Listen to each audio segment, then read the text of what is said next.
Nah, kalau kita bicara soal Paskah, ini tuh lebih dari sekedar perayaan loh. Ini adalah sebuah perjalanan sejarah yang, wah, luar biasa. Hari ini, kita bakal coba telusuri akarnya yang kuno banget, dari sebuah ritual pengorbanan sampai akhirnya menjadi simbol penebusan yang kita kenal sekarang. Kita semua mungkin udah familiar ya sama perayaannya, tapi pernah nggak sih kita berhenti sejenak dan bertanya, apa sebetulnya makna Paskah yang sesungguhnya? Nah, untuk menjawab itu, kita harus mundur ribuan tahun ke belakang, jauh sebelum perayaan yang kita kenal sekarang ini ada. Oke, perjalanan kita hari ini akan kita bagi jadi 5 bagian utama. Kita mulai dari akarnya dulu, terus kita selami simbolisme anak domba, lanjut ke peristiwa penting di Minggu Palma, lalu kita lihat gimana Kristus menjadi pusat dari semua ini, dan terakhir kita pahami gimana maknanya bertransformasi menjadi konsep keselamatan. Siap? Oke, mari kita mulai penyelaman kita di bagian pertama, akar sejarah Paskah.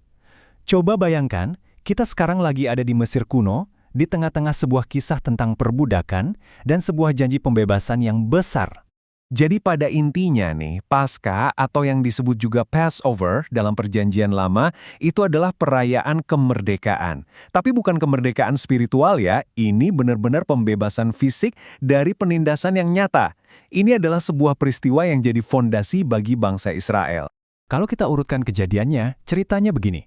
Semua dimulai dari perbudakan bangsa Israel di Mesir. Lalu, muncullah sebuah janji pembebasan dari Tuhan, yang butuh sebuah tindakan iman, yaitu mengorbankan seekor anak domba sebagai tanda. Dan puncaknya, tentu saja, kemerdekaan dari perbudakan itu. Inilah fondasi historis dari Paskah. Nah, sekarang kita pindah ke bagian kedua. Kita akan lihat lebih dekat jantung dari ritual ini, yaitu simbol anak domba. Percaya deh, kalau kita paham peran anak domba ini, kita bakal ngerti banget hubungan antara Paskah Yahudi dan Paskah Kristen. Coba deh perhatikan, syaratnya itu spesifik banget kan? Ini bukan sembarang anak domba, dia harus muda, jantan, dan yang paling penting, tanpa cela. Ini artinya hanya sesuatu yang sempurna dan murni yang dianggap layak untuk sebuah kurban.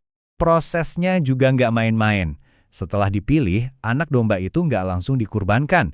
Dia tinggal bareng keluarga itu selama 4 hari. Selama waktu itu, dia diperiksa terus-terusan untuk memastikan kesempurnaannya. Dan ya, mau nggak mau pasti terbentuk ikatan emosional. Ini yang bikin pengorbanan itu jadi sesuatu yang sangat personal dan mendalam buat keluarga tersebut. Oke, sekarang kita lompat maju dalam waktu. Ya, dari ritual kuno di Perjanjian Lama, kita langsung ke peristiwa-peristiwa penting di Perjanjian Baru.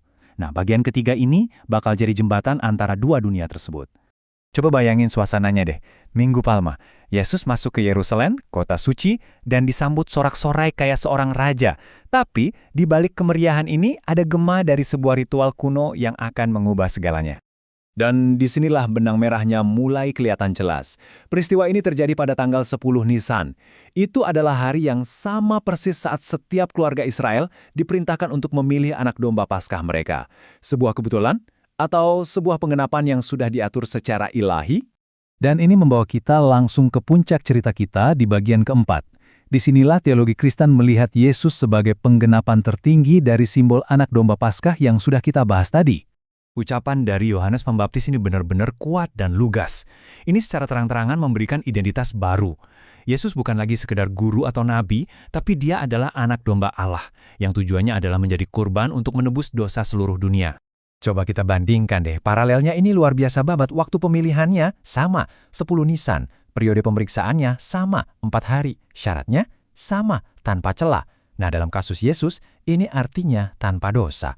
Dan yang paling penting, tujuannya jadi jauh lebih luas. Kalau anak domba menyelamatkan satu keluarga, pengorbanan Kristus dilihat sebagai penyelamat bagi seluruh umat manusia.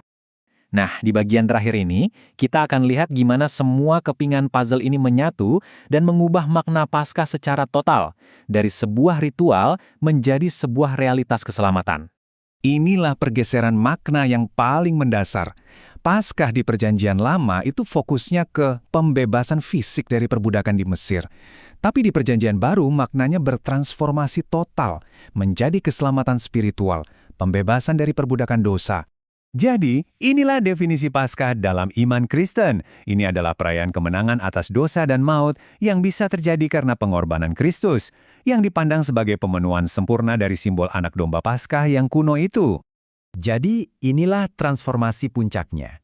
Sebuah ritual kurban hewan yang harus diulang setiap tahun, sekarang digantikan oleh satu pengorbanan final yang membentuk perjanjian baru antara Tuhan dan manusia, yaitu keselamatan spiritual melalui Kristus. Dan, sebagai penutup, saya mau tinggalkan Anda dengan pertanyaan ini untuk direnungkan.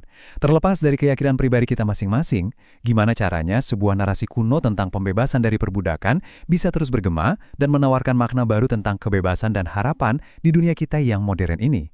Terima kasih sudah menyimak bahasan kita kali ini.